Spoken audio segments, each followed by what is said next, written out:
Hello viewers. तो आखिरकार तुम्हें मेरी याद आ ही गई। तो चलो, अब जब आ ही गए हो तो चलो पढ़ ही लेते हैं।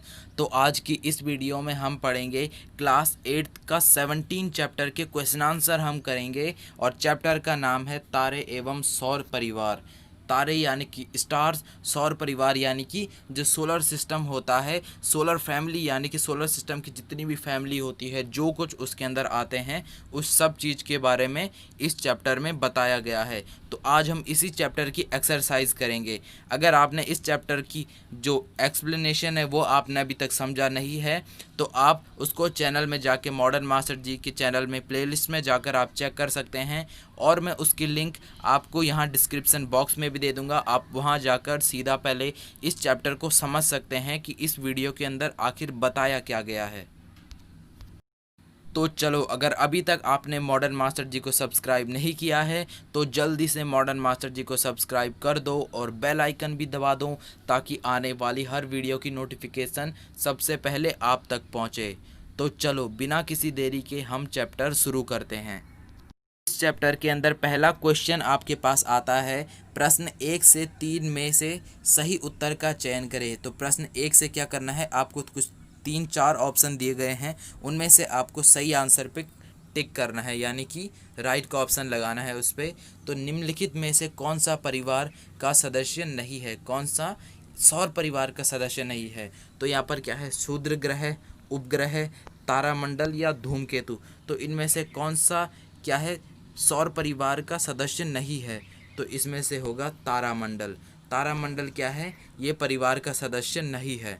अब हम सेकंड पॉइंट देखते हैं, निम्नलिखित में से कौन सा सूर्य का ग्रह नहीं है।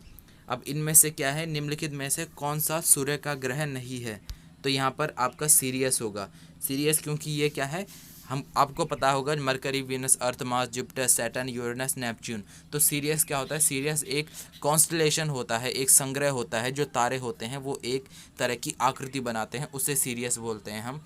और बुध, शनि ये और पृथ्वी पे तो आप रहते हैं, आपको पता है। तो ये सभी क्या हैं, ये सूर्य के ग्रह हैं।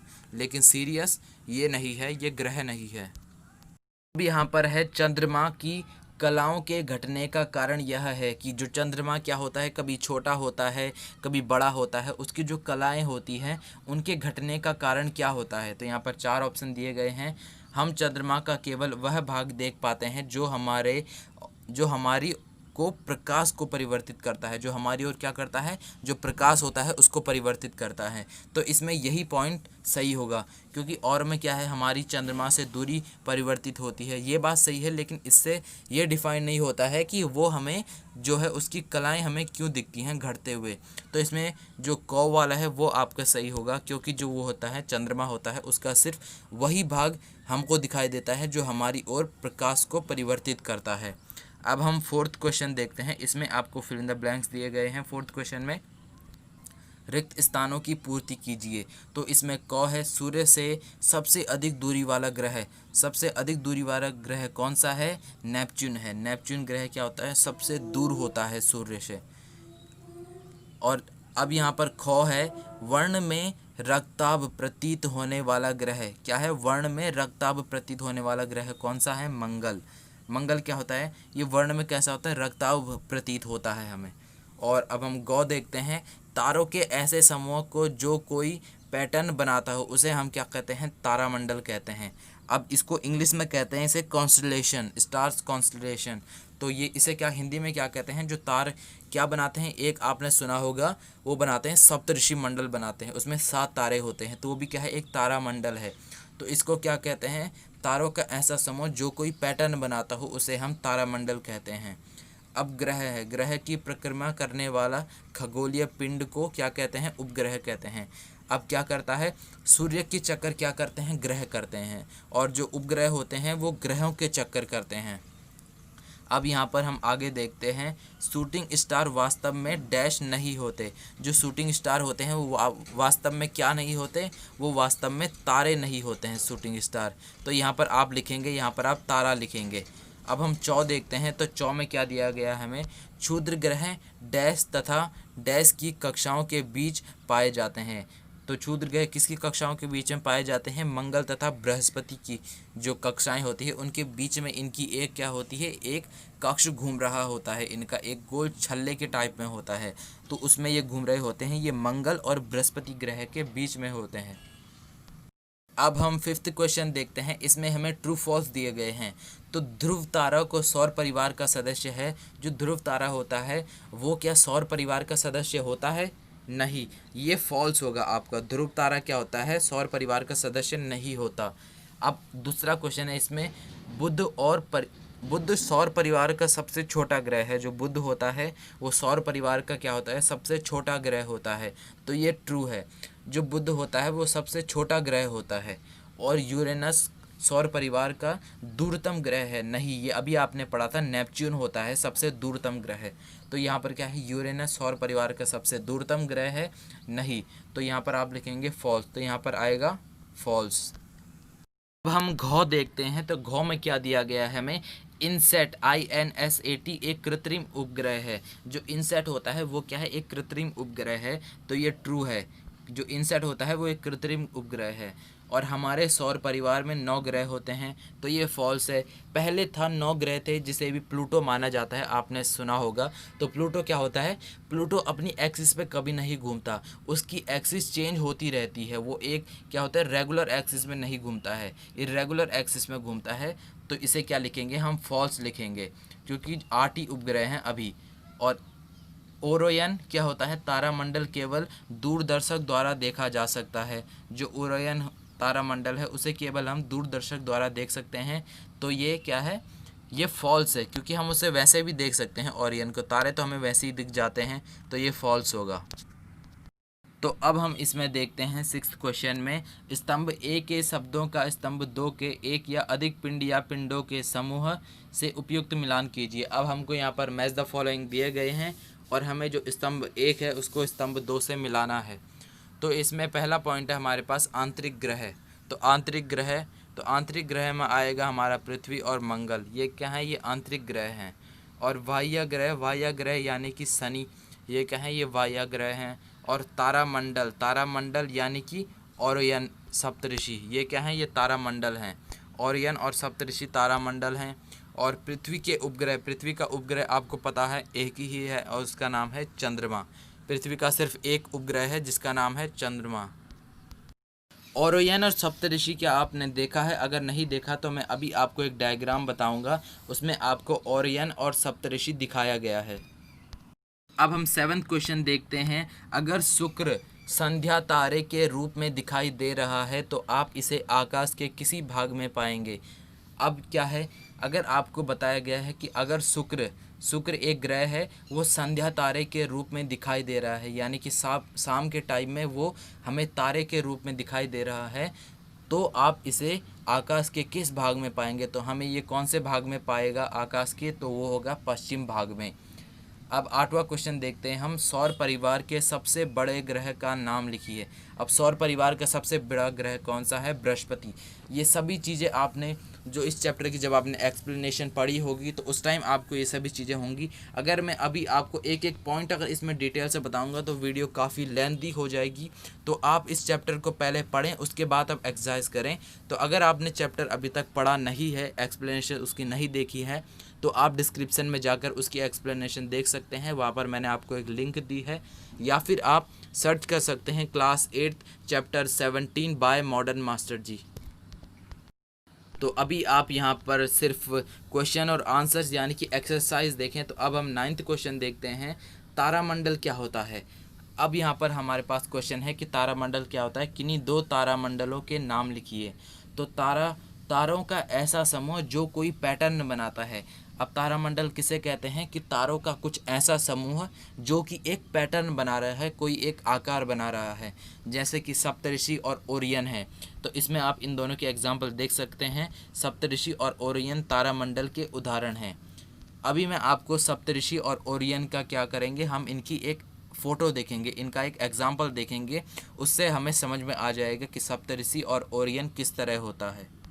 अब यहाँ पर 10th क्वेश्चन देखते हैं हम पहले। सप्तऋषि तथा ओरियन तारामंडल के प्रमुख तारों की अपेक्षा स्थितियाँ दर्शाने के लिए आरेखित चित्र खींचिए।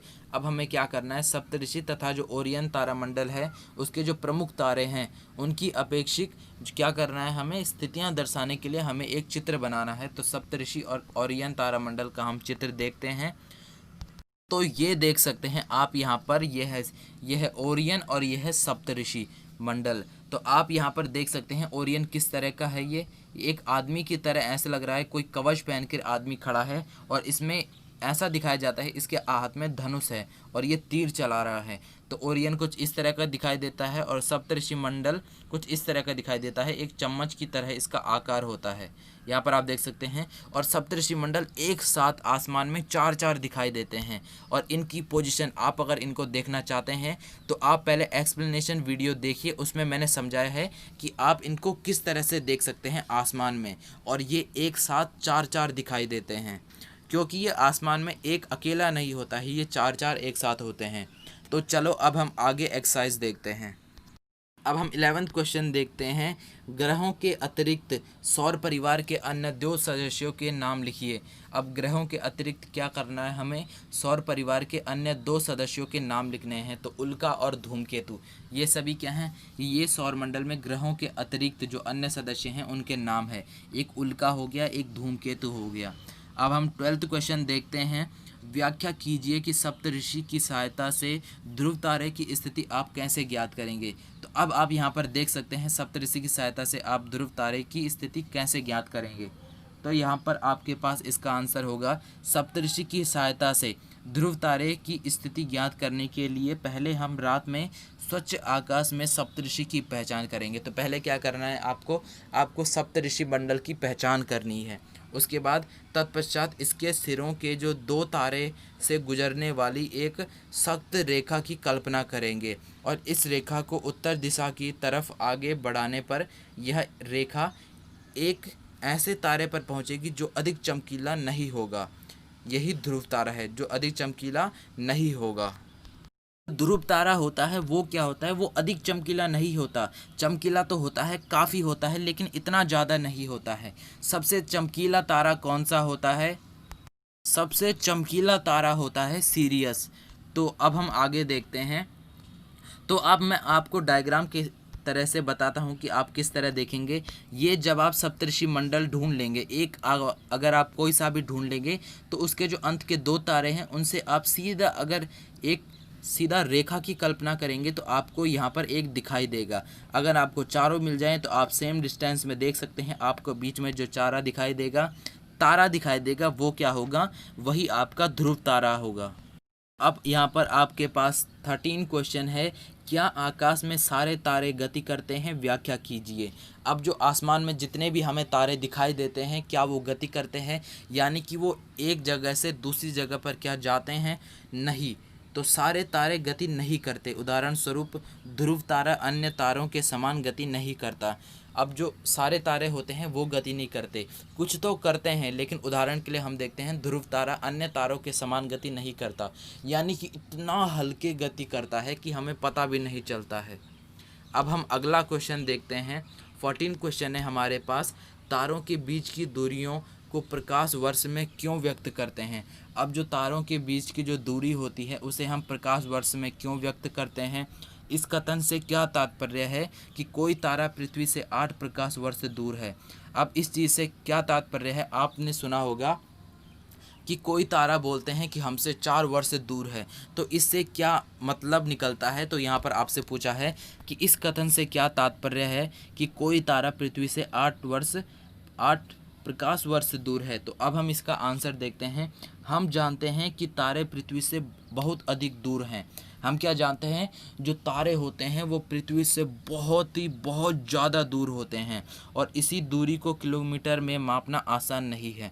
अब जो ये दूरी होती है इसको हम किलोमीटर में नहीं माप सकते, तो इसलिए क्या होता है, अतः इसे प्रकाश वर्षों में व्यक्त करते हैं। इसी वजह से हम इसे प्रकाश वर्ष में व्यक्त करते हैं। प्रकाश द्वारा एक वर्ष में चली गई दूरी प्रकाश वर्ष कहलाती है, यानी कि प्रकाश वर्ष उसे कहते हैं, यानी कि एक साल में प्रकाश की गति आपको पता है कितनी होती है, 3 × 10⁻⁸ मीटर पर सेकेंड।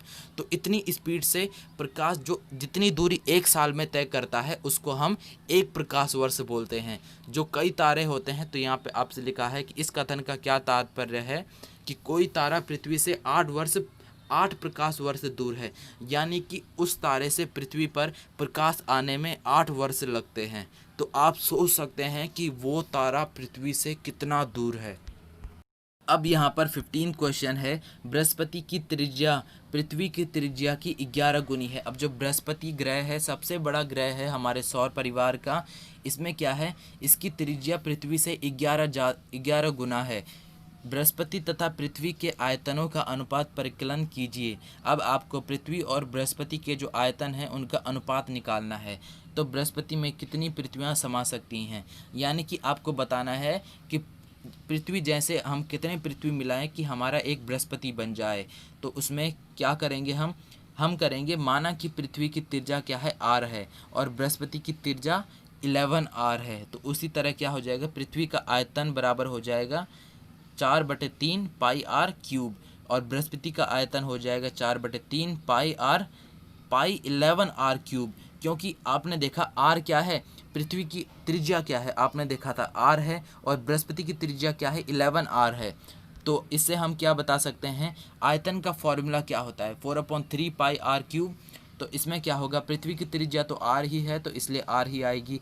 बृहस्पति का आयतन निकालने के लिए बृहस्पति की त्रिज्या कितनी है, 11r है, तो हम 11r³ कर देंगे। उसके बाद बृहस्पति का अनुपात अपॉन पृथ्वी का अनुपात। तो अब आपके सामने यहाँ पर क्या होगा, 4/3 पाई से 4/3 पाई कट जाएगा, फिर आपका बच जाएगा 11r³ एंड r³। इससे आप बता सकते हैं कि कितना होगा, r³ से r³ कट जाएगा और सिर्फ बच जाएगा 11³। तो 1331, यानी कि 1000। अतः अब हम इससे क्या आकलन कर सकते हैं, अतः बृहस्पति तथा पृथ्वी के आयतनों का अनुपात 1:1331 है। यह ग्रह इतना बड़ा है कि इसमें 1331 पृथ्वी समा सकते हैं।